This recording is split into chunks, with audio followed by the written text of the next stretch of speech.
Bat বলে এবার BPL এর রাজত্ব ছিল দেশীয় ক্রিকেটারদের। বিশেষ করে আলাদাভাবে নজর কেড়েছেন বেশ কিছু তরুণ। সেখান থেকে কয়েকজন ডাক পেতে পারেন জাতীয় দলে। সামনে টি-20 সিরিজে ঢুকতে পারেন স্কোয়াডে, যেখানে আলোচিত নাম মাহিদুল ইসলাম অঙ্কন আর সাব্বির রহমান। তাদের পাশাপাশি বিপিএল এর পারফরমেন্স দিয়ে কারা ডাক পেতে যাচ্ছেন জাতীয় দলে, সেটাই জানবো রিপোর্টে। শেষ হয়েছে দেশের ক্রিকেটের সবচেয়ে বড় মেগা টুর্নামেন্টের টানা দ্বিতীয়বারের মতো ফরচুন বরিশালের হাতে উঠেছে চ্যাম্পিয়নের ট্রফি। মাঠের বাইরে শত বিতর্ক থাকলেও মাঠের খেলায় ঠিকই শতভাগ সফল বিপিএল। বিশেষ করে গত কয়েক বছরের তুলনায় এবার মৌসুমটি ছিল অপেক্ষাকৃত বেশি জমজমাট। তার উপর আলাদাভাবে নজর কেড়েছে তরুণ ক্রিকেটারদের পারফরমেন্স। ব্যাটিং কিংবা বোলিং দুই বিভাগেই লোকাল ক্রিকেটারদের পারফরমেন্স ছিল মনে রাখার মতো।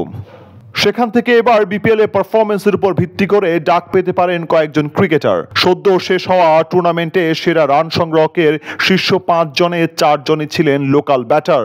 এছাড়া 4 ছক্কার দিক থেকেও বেশ কিছু তরুণ প্রশংসা কুড়িয়েছেন ভক্তদের কাছ থেকে। বিশেষ করে সাব্বির রহমানের ফর্মে ফেরাটা এবার বিপিএল এ ছিল সবচেয়ে ইতিবাচক দিক।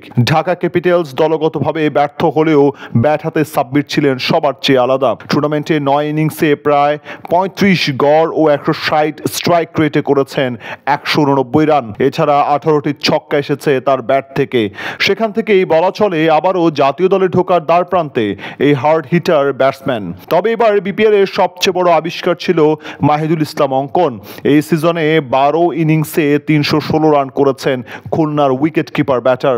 35 গড়ের সাথে তার যে ব্যাপারটা সবচেয়ে বেশি আলোচিত হয়েছে তা হলো তার হিটিং অ্যাবিলিটি। প্রায় 175 স্ট্রাইক রেটে ব্যাট করেছেন তিনি। আরও বিশেষ করে বললে ডেথ ওভারে তার দ্রুত রান তোলার সক্ষমতা রয়েছে। এই সিজনে 16 থেকে 20 মহা গুরুত্বপূর্ণ এই ওভারগুলোতে 200 এর বেশি রান করেছেন তিনি। বিপিএল এর ইতিহাসে অঙ্কন একমাত্র ব্যাটার যিনি এক সিজনে ডেথ ওভারে 200 এর বেশি রান করেছেন। সেদিক থেকে তাকেও দেখা যেতে পারে টাইগার দলের টি-20 স্কোয়াডে।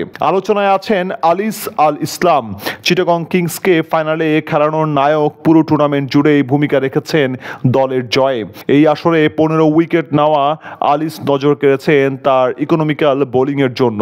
সর্বশেষ সিজনে ওভার প্রতি 7 রানেরও কম দিয়েছেন এই মিস্ট্রি স্পিনার। পাশাপাশি দলের প্রয়োজনে ব্যাট হাতে ছোটখাটো কন্ট্রিবিউশন তো আছেই। এর বাইরে নজর কেড়েছেন জাকির হাসান। জাতীয় দলের টি-20 স্কোয়াডে নিয়মিত সদস্য হলেও সংক্ষিপ্ত ফরম্যাটে তেমনভাবে সুযোগ পাননি তিনি। তবে এবার বিপিএল এ 12 ইনিংসে 140 এর বেশি স্ট্রাইক রেটে 389 রান করেছেন এই বাঁহাতি। এখানে উল্লেখ করার মতো আরও একটা পরিসংখ্যান দেওয়া যেতে পারে। এই আসরে সিলেট স্ট্রাইকার্স যে দুটো ম্যাচে জয় পেয়েছে, উভয় ম্যাচে প্লেয়ার অফ দ্য ম্যাচ পুরস্কার জিতেছেন এই জাকির হাসান। তাছাড়া আবু হায়দার রনি, ইয়াসির আলী চৌধুরী রাব্বি, আনামুল হক বিজয়দের মতো অভিজ্ঞরাও এই সিজনে নিজেদের চিনিয়েছেন নতুন করে।